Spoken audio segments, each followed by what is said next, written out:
2장 순수한 믿음을 향한 여정. 향심 기도에 대한 선입견과 오해. 하나님의 뜻을 식별한다는 것. 사람들이 관상 기도에 관해 잘못 알고 있는 정보가 많다. 향심 기도는 관상을 위해 우리 기능을 준비하는 방식, 혹은 그 준비 과정이기 때문에 그건 역시 잘못된 개념으로 오해를 받는다. 그러므로 향심 기도에 대한 오해를 살펴보면 향심 기도가 무엇인지에 관한 시각을 지니는 데 도움이 될 것이다. 1. 향심 기도는 긴장 이완 훈련이 아니다. 향심 기도가 긴장 이완을 가져다 줄 수는 있지만 이는 부수적인 효과일 뿐이다. 향심 기도는 1차적으로 관계성, 즉 지향성을 갖는다. 또한 기술이 아니라 기도다. 전례에서 기도합시다 라는 말은 하나님과의 관계 속으로 들어갑시다, 혹은 하나님과 우리의 관계를 심화시킵시다, 혹은 하나님과의 관계를 실행합시다를 의미한다. 향심 기도는 하나님과 우리 사이에 발전하는 관계를 순수한 믿음의 차원으로 옮겨주는 방법이다. 순수한 믿음이란 추리적 묵상과 특정 행위의 이성적 차원에서 우리 존재의 직관적 차원으로 넘어가는 것이다. 향심 기도는 환각제 주입으로 얻는 환각 상태를 유발하려는 것이 아니며 자기 최면도 아니다. 2. 향심 기도는 바오로 사도가 고린도 신자들에게 보낸 첫째 서간 12장에 나열한 은사들과 같은 것이 아니다. 이 은사들은 공동체의 성장을 위한 것이다. 한 사람이 관상가인 동시에 은사를 지녔을 수도 있다. 또 어떤 사람은 관상가가 아니면서도 하나 혹은 그 이상의 은사를 가질 수도 있을 것이다. 다시 말해, 이 둘 사이에 필연적인 관계가 있는 것은 아니다. 향심 기도는 믿음, 희망, 사랑의 성장에 달려 있으며 영혼의 실체와 그 기능들의 정화, 치유 및 성화와 관련된다. 고린도 신자들에게 보낸 첫째 서간 12장에 열거된 은사들은 영적 여정에서 진보하지 않은 사람에게도 주어질 수 있다. 신령한 언어의 은사는 1차적으로 개인 성화를 위해 주어지는 선물일 것이다. 그 은사는 관상기도에 대한 일종의 서곡이라 할 수 있는데, 이는 신령한 언어로 기도할 때 자신이 무슨 말을 하고 있는지 모르기 때문이다. 신령한 언어의 은사를 제외하면 위에 언급된 은사들은 분명 타인의 유익을 위해 주어진다. 여기에는 신령한 언어의 해석, 예언, 치유, 지도, 지혜의 말씀, 가르침 등이 포함된다. 예언의 은사가 전혀 거룩하지 않은 사람에게 주어질 수도 있다. 전형적인 예가 발람 예언자다. 그는 하나님께서 명하신 말씀 대신 임금이 듣기 원하는 것을 예언했다. 구약시대에는 가짜 예언자들이 많았다. 따라서 위의 은사들이 그 사람의 성덕이나 진보된 기도 단계를 나타내는 지표는 아니다. 은사에 집착하면 오히려 영적 성장에 방해가 된다. 만약 은사를 받게 되면 이를 우리의 영적 여정에 잘 통합시켜야 한다. 이러한 은사가 없다고 해서 자신이 진보하지 않는다고 생각할 이유는 없다. 변화 과정은 믿음과 희망과 사랑의 성장에 달려 있다. 관상기도는 그 성장의 열매이며 그 성장을 진전시킨다.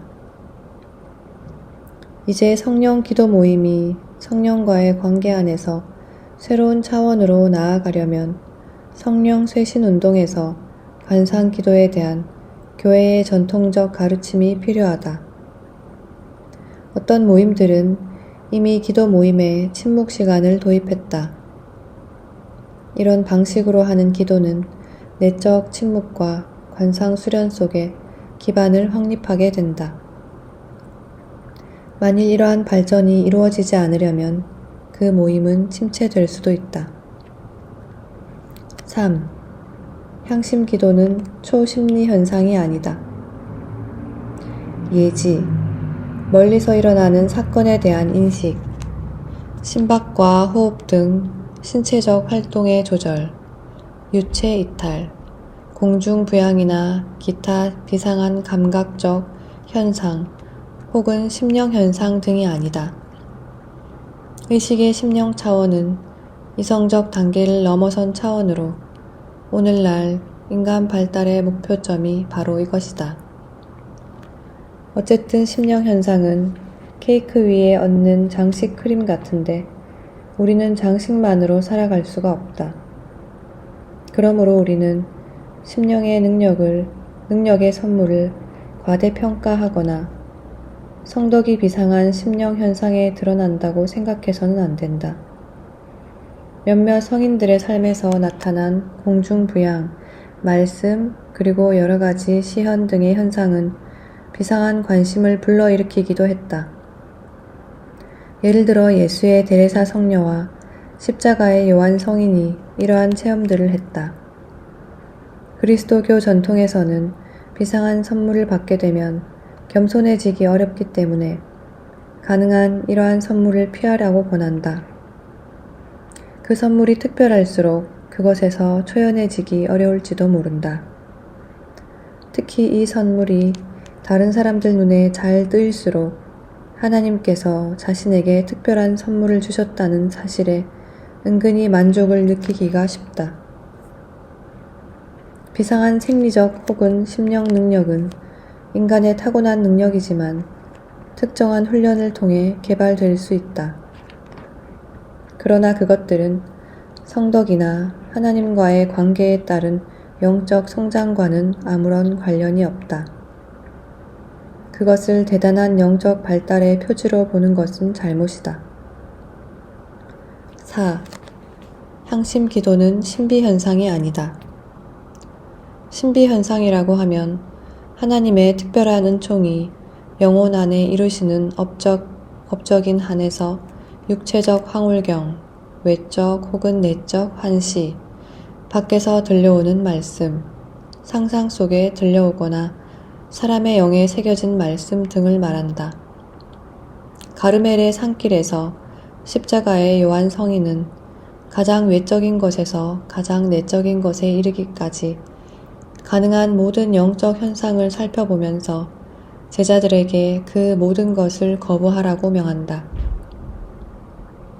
그에 따르면 순수한 믿음만이 하나님과의 일치를 이루기 위한 지름길이다. 외적 환시나 음성은 잘못 알아들을 수 있다. 성인들조차도 하나님께서 하신 말씀을 잘못 이해하기도 했다. 지성으로 알아듣는 하나님과의 소통은 받아들이는 사람의 영혼과 문화적 조건을 통해 걸러지기 마련이다. 이 길로 인도되는 사람들에게는 그러한 소통이 약 80%는 믿을만하고 약 20%는 믿을만하지 못하다. 특정한 하나님의 말씀이 어디에 속하는지 결코 알아낼 수 없기 때문에 만일 누가 분별 없이 이 말씀을 따르면 여러 문제에 빠질 수 있다. 개인에게 주어지는 특정 말씀이 정말로 하나님에게서 오고 있다는 보증은 없다. 만일 그 말씀이 하나님에게서 왔다 하더라도 그것은 그 사람의 상상과 선입견, 정서 프로그램에 의해 어느 정도 왜곡되는 것이 거의 확실하다. 전형적인 예로 자신이 순교자적 죽음을 맞을 것이라고 하나님께서 약속하셨다는 어느 성녀의 이야기를 든다. 성녀는 정말로 성인다운 죽음을 맞이하였지만 침상에서 죽었다. 그 성녀는 침대에 누워 죽어가면서 하나님께서는 당신 약속에 충실한 분이신가 하고 생각하는 유혹에 빠졌다. 물론 하나님은 당신 약속에 충실하시다. 그러나 하나님이 우리 상상이나 이성의 수준에서 의사를 전달하실 때 그분께서는 우리가 그 말씀을 제대로 이해한다고 보증하지는 않으신다. 하나님은 그 성녀가 피의 순교와 같은 정도의 사랑을 가지고 죽을 것이라는 뜻으로 말씀하셨는지도 모릅니다. 그 성녀의 양심의 순교가 하나님 눈에는 피의 순교와 똑같은 것이었다. 하나님께서는 당신 메시지에 대한 자구적 해석에 얽매이지 않으신다. 우리가 말씀을, 내용을 글자 그대로 받아들이고 심지어 하늘에서 들려오는 것처럼 여겨지는 소리가 우리에게 그렇게 하도록 지시할 때조차도 우리는 자신을 기만할 소지가 충분히 있다. 우리가 거룩한 단어로 돌아가기만 하면 많은 어려움을 덜게 될 것이다. 이는 시연들이 우리 삶에 아무런 의미도 없다는 말이 아니다. 십자가의 요한 성인이 가르치듯이 진정으로 하나님에게서 오는 말씀이라면 그 목적을 즉각 성취하게 된다. 그에 대한 성찰은 원래의 명료함을 흐림으로써 그것을 더 좋게 만드는 것이 아니라 종종 그것을 왜곡시킨다. 그러므로 우리는 영적 지도자와 상의해서 그것을 너무 심각하게 다루거나 너무 가볍게 다루지 않도록 해야 한다. 무언가를 하라는 하나님 말씀을 듣는다면 경험이 있는 영적 지도자와 그 문제를 신중히 식별하기 전에는 아무것도 하지 않는 것이 특히 중요하다. 환시나 음성 혹은 추론 과정보다도 기도 중에 성령께서 부여하시는 내적 인상이 훨씬 더 믿을만하다. 그 사안이 중요할수록 우리는 건전한 판단에 더 귀를 기울이고 영적 지도자에게 자문을 구해야 한다.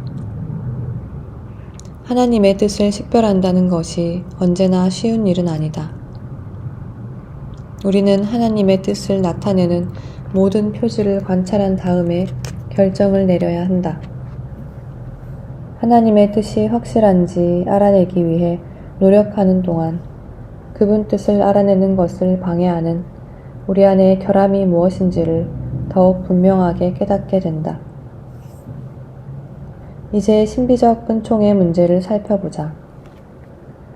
이것들은 향심 기도 시간에 이따금씩 일어날 수 있다.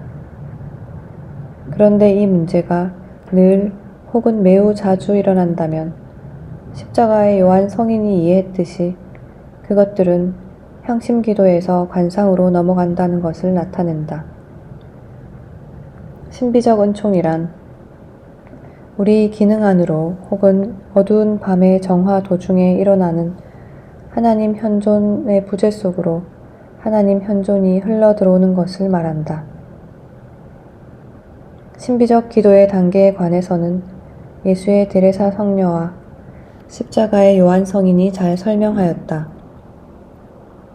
여기에는 주입된 평정, 고요의 기도, 일치의 기도, 온전한 일치의 기도, 어두운 밤, 그리고 변화의 일치 등이 포함된다. 나는 관상이라는 용어와 신비주의라는 용어를 같은 뜻으로 사용한다. 방금 기술한 신비적 은총의 체험을 거치지 않고도 변화의 일치에 도달하는 것이 가능하겠는가? 이것이 몇 년간 나를 궁금하게 했던 질문이었다. 왜냐하면 일반적으로 하나님 은총이 유입되는 체험으로서의 관상이 관상기도 선물의 필수적 표지라고 여겨졌기 때문이다. 그런데 나는 영적 여정을 상당히 앞서 나가면서도 몸으로 느끼는 하나님 체험의 은총을 전혀 얻지 못했다고 말하는 사람들을 계속해서 만나게 되었다. 어떤 사람들은 관상가가 되기 위해 수도원에서 30년에서 40년을 살고도 때때로 자신의 삶이 엄청난 실패였다고 생각하기도 한다. 그들은 6, 70대가 되어서 그러한 체험을 전혀 갖지 못했다는 이유로 자신들이 분명 무언가 잘못했다고 믿어버리고 만다. 이들은 그리스도를 섬기는데 자신의 전 생애를 바치고서도 최소한의 신비적 은총을 받았다는 내적 확신을 갖지 못했다. 나는 이 사람들의 체험을 들으면서 처음 몇 번은 그들이 신비기도에 관하여 올바른 교육을 받은 적이 없거나 수도 생활 초기에 신비기도 체험을 하고서도 그것에 대해 잊어버렸거나 거기에 익숙해진 것일 거라고 생각했다. 그렇지만 그 후 마음을 바꾸었다. 나는 관상기도의 체험을 관상기도 자체와 동일시해서는 안 된다고 확신한다. 관상기도 그 자체는 발산되는 혹은 흘러들어오는 하나님 현존에 대한 느낌을 초월한다. 나는 루스 버로우스라는 한 가르멜 수녀가 나의 경험을 분명하게 설명해 놓은 것을 보고 기뻤다. 신비적 기도의 지침이라는 책에서 그 수녀는 밝은 신비주의와 어두운 신비주의를 구별하도록 제안한다. 이것은 많은 사람에게 그들이 최종 변화에 이를 때까지 그들의 관상 여정 전체가 어떻게 완전히 숨겨지는지 그 과정을 설명해 준다. 그 수녀에게는 두 친구가 있었다. 하나는 활동수도원에서 환희에 찬 신비 생활을 하였고 다른 수녀는 봉쇄수도원에서 관상기도 체험을 하지 못했다. 결국은 둘 다 변화의 일치에 이르렀다. 루스 버로우스는 신비적 은총이란 특정 신비가들이 영성의 길을 설명하기 위해 받은 은사라고 추론하였다. 이 가설은 신비주의의 핵심이 순수한 믿음의 길이라는 가정의 바탕을 둔다.